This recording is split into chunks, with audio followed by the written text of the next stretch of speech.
Dr. Oderinde is an assistant professor in medical physics within the Health School Sciences and a clinical assistant professor of radiation oncology, Department of Radiation Oncology, School of Medicine, Indiana University. He obtained a PhD in medical physics from the University of Free State, South Africa. He completed 2 postdoctoral fellowships from the Department of Medical Physics, University of the Free State, and the Department of Radiation and Applied Medicine, University of California, San Diego. As a senior clinical scientist at Medical, he led several physics research projects, such as the dosimetric performance of X1, Monte Carlo modeling of X1, biology-guided therapy treatment machine, treatment planning and delivery. As a faculty at Purdue, I don't know if I pronounced that properly. He's the he's the principal investigator of advanced molecular imaging and radiotherapy research lab, and his research objective is to seamlessly integrate the application of pharmaceutical drugs into radiotherapy, encompassing the entire spectrum from tumor delineation to monitoring the tumor's response to treatment to achieve an optimized and patient-centric treatment approach. Oh, wow, okay. In addition to what is known, I would like to let us know that Dr. Seyi is one of us, so that we don't think that, okay, you know, we can't. He finished from UI, and his supervisor, Professor Oved, is actually on the call too. So he started from here, and we can see the great things he's doing, and he's also making great contributions to the association. So yes, Dr. Seyi, we're happy to have you once again, and I'm going to stop sharing my screen and hand over to you. Thank you. So thank you, everyone. Thank you, Dr. Yubusa, for the introduction.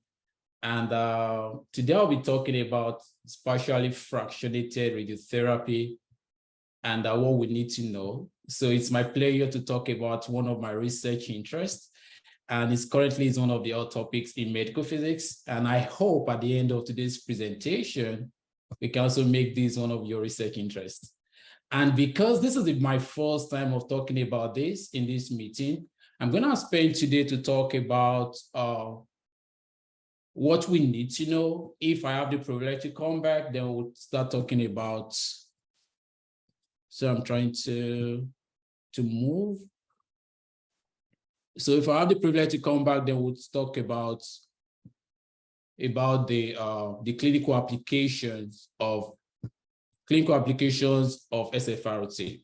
Okay, so here's my disclosure, and here's today's learning objectives. And because our first time we're gonna talk about the historic perspective of SFRT, then we're gonna spend time to elucidate on the physics of SFRT, just to remind ourselves as physicists what we need to know about it. And lastly, we're gonna talk about the benefits of SFRT. So to start with, when you say spatially fractionated radiotherapy, we're referring to delivering of highly heterogeneous dose to the tumor volume. Stated differently, we are talking about delivering of highly non-uniform dose to your tumor volume. Unlike the conventional radiotherapy, where you have, let me bring on my laser, okay, my laser pointer. Unlike the conventional radiotherapy, where the goal is to give a uniform dose to the tumor, you can see in this case that, okay, we are giving a uniform dose to the tumor, but in cases where you have normal organs overlapping or in proximity to the normal organs, that means we are giving high dose to the normal organ. But when it comes to spatially fractionated radiotherapy, we have regions above maybe half or more than, let's say 40% to like 60% of high doses, or dose points. Here you can see that there's less dose to the normal organs, unlike what you can see in your conventional radiotherapy.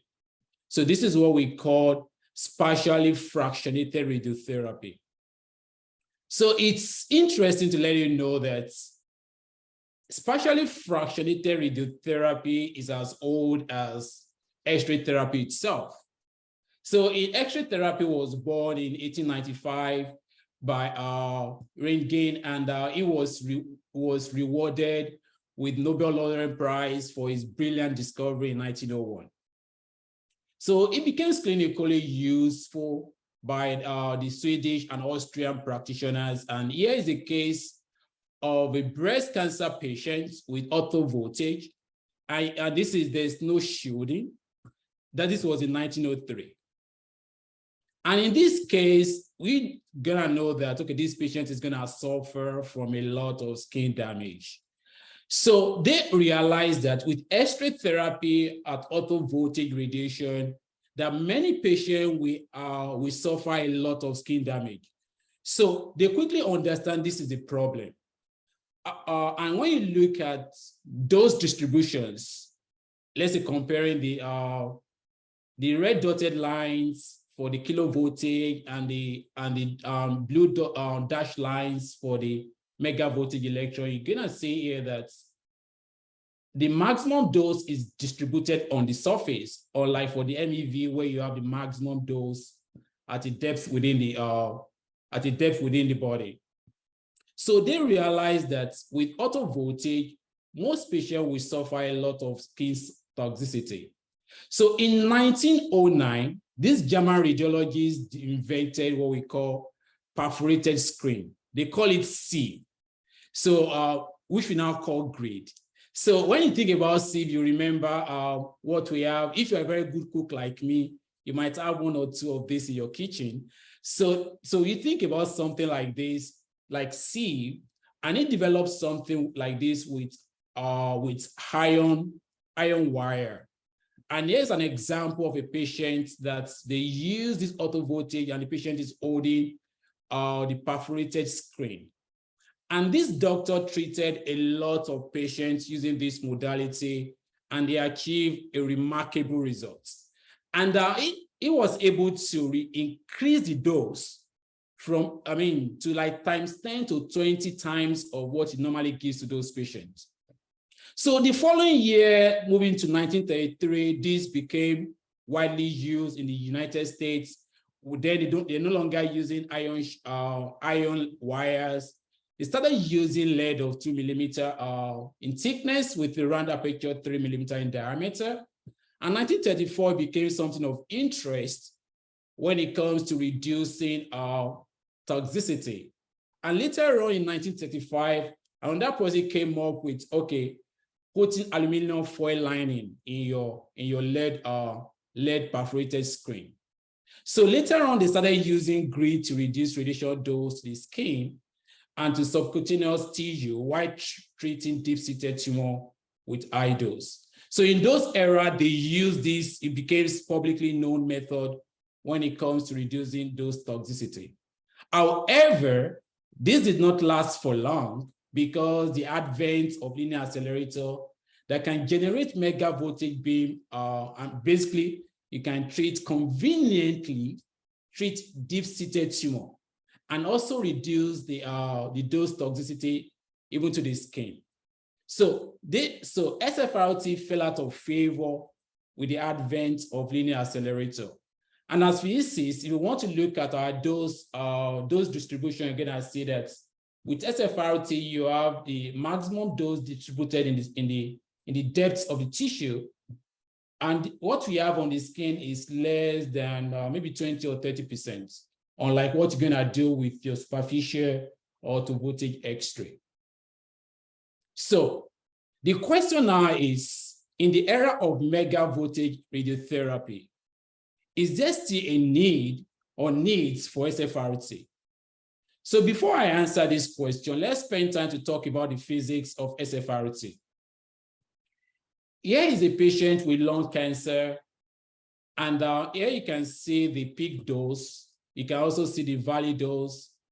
And when you look at the lateral profile, you're gonna see something like this to be your peak dose region, your valley dose region, just like what you're gonna have if you're talking about the flattened filter conventional dose profile. So technically, when you talk about SFRT, you're talking about radiotherapy conventional dose plus no valley doses. So basically, SFRT is RT conventional plus SFRT pure, where you have all peak doses. Okay, so when you talk about the concepts of SFRT, we are referring to the peak dose. We want to know more about the valley dose. We want to know about the center to center. And normally we use our PVDR, your peak to valley dose ratio. And I must say that a high PVDR improves normal tissue sparing, because the more you, because the less you go when it comes to your PVDR, the closer you are to the conventional radiotherapy. And from Murine brain tissue experiment, we understand that since 1961, that the beamlet size matters. If you look at this animal study, you can see that with 1 millimeter beamlet size of 280 gray, you can see a conspicuous dose, you can see a conspicuous damage in the cells. Unlike here, you have 25 micron or 4,000 gray, you can see there's insignificant tissue damage. So we understand that with an higher dose of a small beamlet size, there is an higher dose tolerance. So when we now talk about the forms of SFRT, in the preclinical settings, we talk about the microbeam RT, and we talk about the mini beam. Then when you drift towards the clinical era, you talk about the centimeter wide beamlet. So the difference between the preclinical and clinical is just the beam scale. So in the clinical settings, we talk about grid therapy, which we're all familiar with. We also talk about the latex therapy. We talk about pathway. So these are the major buckets of where we can use SFRT clinically.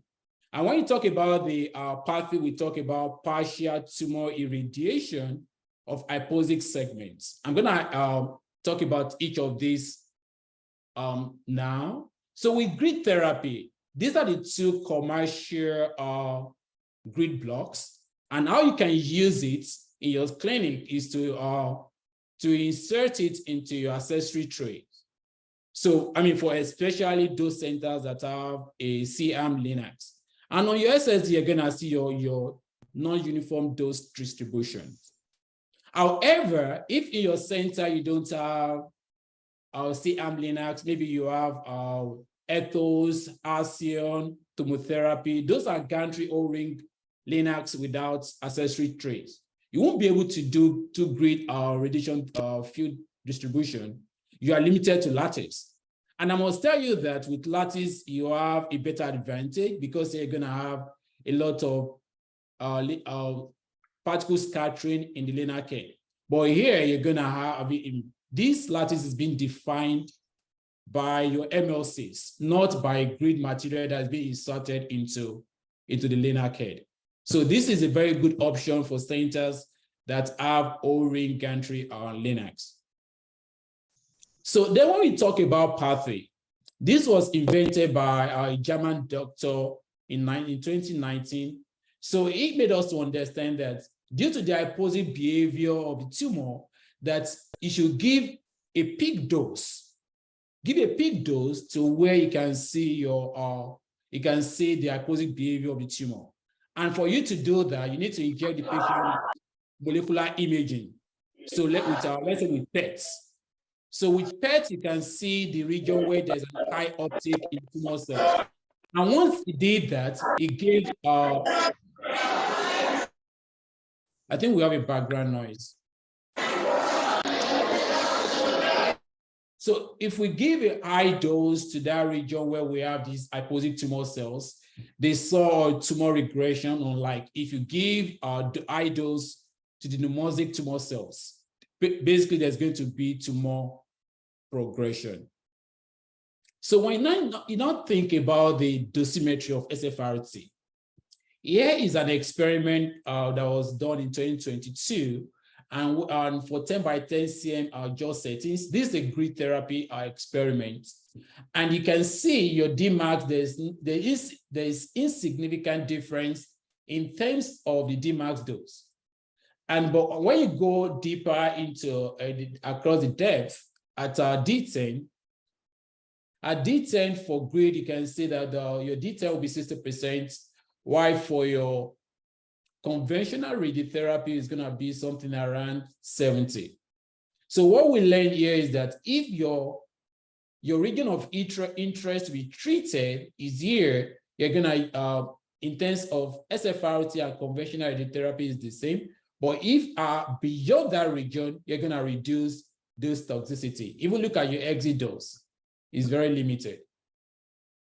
Then when you look at your lateral profile, your in profile, your cross profile, you're going to see something interesting here that as you move down the depth, you can see here the ratio of your peak to valley dose decreases. This is your peak, this is your valley. And at this region of, let's say this region of, at this region, you can see that the ratio between your peak to valley dose decreases with depth. And it nicely puts, you're gonna have this kind of curve that your PVDR decreases with depth. And I must say again that when we have PVDR decreasing, you're also approaching conventional radiotherapy. So here are the specific characteristics that we normally use when it comes to SFRT dosimetry. We talk about the peak dose, we talk about the valley dose, we talk about the peak to valley dose ratio, we talk about the peak width, we talk about the width, the valley width as well. So the mean dose, DVH, these are also parts of the conventional radiotherapy techniques. Okay, so let's talk about the benefits of SFRT. So in the era of mega voltage radiotherapy, just like the question I asked earlier, is there still needs for SFRT? Let me answer the question with what happened in 1990. So in 1990, Dr. Omoidin carried out a pilot study on 22 patients. These are patients with bulky tumor. They have recurrent cases in such a way that in the first treatment, they've maxed out the dose tolerance. These are all patients, I mean, they were all symptomatic. They have completely exhausted conventional surgery and chemotherapy. And in the word of Thomas Edison that says that when you have exhausted all possibilities, remember this, that you haven't. So he went back to resurrect an old method, that's grid therapy. And he used this method on the 22 patients, and he had a magical outcome. So based on the follow-up within the 18 months post-treatment, they saw that 20 out of 22 patients achieved dramatic relief of severe symptoms. Several showed significant objective regression. Most patients with acute or with bulky tumor, there's no acute effects, and there's no unusual skin damage was observed. This is interesting.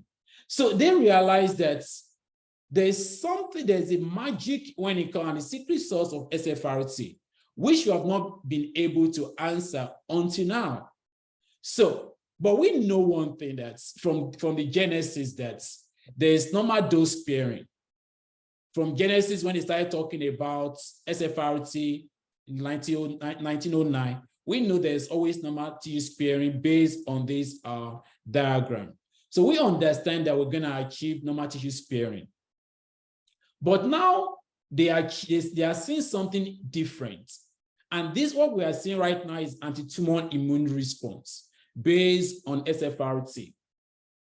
And from the radiobiology world, we talk about the abnormal tissue cells. Abnormal tissue cells for abnormal microvasculature, they are more radiosensitive than normal cells because abnormal tissue cells spend more time they use less energy to repopulate quickly. So it made us to understand that there's a systemic behavior when it comes to SFRT, and there's going to be vasculature or effects, and this leads to bystander and abscopal effect because of the systemic behavior of SFRT. These are based on the preclinical studies people have done over the years, and now we see these effects. but we don't understand the mechanism, how it operates. Because for us in radiation oncology field, we always like to relate our dose to treatment response. And from the preclinical study, the clinical study, we could not correlate this, we could not correlate the dose response to the dose that is being given to the patient. So this is one of the limiting factors, because right now, from what they've discovered in 1990, this method should be widely used clinically, but we are not there yet because we could not correlate the dose to those tumor response. Secondly, we have limited knowledge about the radiobiological model of SFRT. Some people have carried out several models. They look at the EUD, and they made us to understand that SFRT curve is not consistent. So we need to understand this, how the EUD model will operate before this can be accepted clinically. And right now as well, we don't even know what is giving us this magical response. Is it the peak dose or the value dose? This becomes very interesting right now, that, okay, what is triggering the anti-immune response?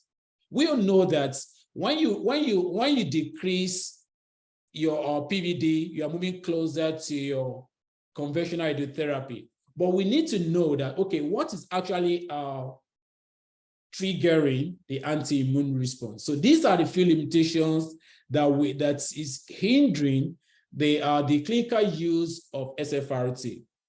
But I just want us to go away with this, that SFRT triggers anti-immune response, which has systemic impact.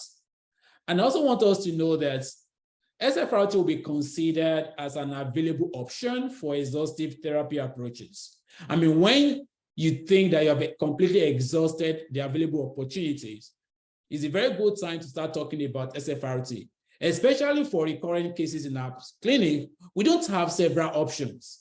So now we are creating another option that we can also add to our bucket list to try out on recurrent cases on bulky tumor patients.